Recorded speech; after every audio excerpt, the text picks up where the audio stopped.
Good afternoon, everyone, and welcome to the Baseball Talkers show on ESPN. I am your host, Ryan Schlesinger. I don't know what's so funny, Will, but that's Will, and that's Jake. Today, we're going to be talking about some hot topics in baseball, and that hot topic will be the wild card teams. We're going to be talking about the AL and the NL. First, we'll talk about the NL. I'm going to go to Jake first. You're a Mets fan, Jake, and the Mets are out of wild card. If the season was to end today, the Mets would not be in the playoffs, but they are still competing for a wild card spot. They started off July really hot with a 6-game win streak. Do you think that teams like the Mets and the Padres will sneak in to a wild card spot if they have a good second half? Because another disappointment would be the Cardinals, but they already said yesterday that they will officially be selling. Their GM said we will be trading players at this deadline. So the Cardinals are pretty much out of it, but the Mets and the Padres are the two biggest disappointments that aren't completely out of it. What do you think about both of them? So, half of my mind says that the New York Mets are going to be a playoff team, but the other half says they aren't. And I'm going to go with they're not going to be a playoff team. I don't think them or the Padres are going to be a playoff team. I think that the Chicago Cubs are going to have an amazing second half, and I think that they're going to slot into the 7th seed. And then I think for the 6th seed, I think the Philadelphia Phillies are going to stay there. They're going to drop off a little bit, but they're going to stay in the playoffs. And I think the Miami Marlins are going to jump to the 4 seed. And the Milwaukee Brewers are going to stay hot and take the 3 seed. Or the 4 seed, sorry. 4 seed in this playoffs. And I really believe that the Cubs are going to have a really good second half. They've got lots of great games coming. Their schedule is not the most hard. And, yeah. All right, Jake. Well, you mentioned the Cubs. They are currently 5 games below 500. Marcus Stroman and Justin Steele are pitching great. I was going to go to Will because he's a Cubs fan, but we have some breaking news here. The Kansas City Royals have selected Bobby Witt, they have sent Bobby Witt Jr. to the Texas Rangers for 2 Double-A prospects. Will, what are the Kansas City Royals doing here? I'm going to trust the process. I think that I think that the Royals have a system in place. I don't think that the Rangers have a good prospect farm. But I mean, Bobby Witt Jr. He's going to be a stud. He's a great player. Bobby Witt Jr. He's on my fantasy team. He's a great shortstop.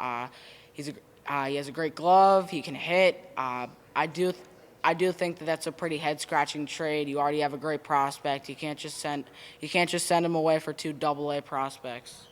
All right, by the way, this news was reported by Mr. Jeff Passan, who bombs atomically, and we have Jeff Passan, our very own, here with us on SportsCenter, on Baseball Talkers right now. Jeff, what do you think about this trade? What are the Royals doing? What is their strategy with this?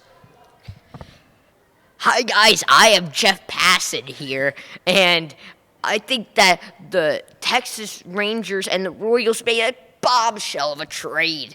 The Kansas City Royals are really into these 2 prospects, and that is the main reason why they made this trade.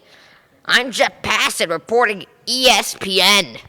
All right, this trade has now been confirmed by Ken Rosenthal. It is official. The Royals are trading Bobby Witt Jr. to the Rangers. Anyways, we have more news here coming in. Wow, this is a lot of news for 5 minutes. The Rangers have traded for Ronald Acuna Jr., Matt Olson, Ozzie Albies, and Spencer Strider. There is no word yet on what the Braves will be getting in return from the Rangers, but this has been reported now from John Morosi, who is telling us this crazy news. We have Jake here. Why are the Braves trading pretty much their entire core to the Rangers? What the heck is going on here? I have a projected guess. My projected guess is 2 players that are going to be being sent to the Atlanta Braves. One was rumored in the offseason before he signed to the Rangers. That's Jacob deGrom. And the other, I guess, is Josh Jung. I think both of them are the projected guesses for me that are going to be heading to Atlanta. We don't know what Atlanta is getting, but I'm guessing that that's what they would be getting. All right. Well, we're now hearing sources that have confirmed that, oh, wait, never mind. Stop that. We have more breaking news here on the Baseball Talkers. The Braves have acquired Aroldis Chapman and Josh Jung from the Rangers. So Mr. Jake Morgenstein was right. They will be getting Josh Jung. They will also be getting Aroldis Chapman, who looked to be struggling his last few seasons with the Yankees. He has picked it up this season with the Royals and the Rangers. Will Batten, what do you think about this? Chapman, he's turned right back into a great reliever.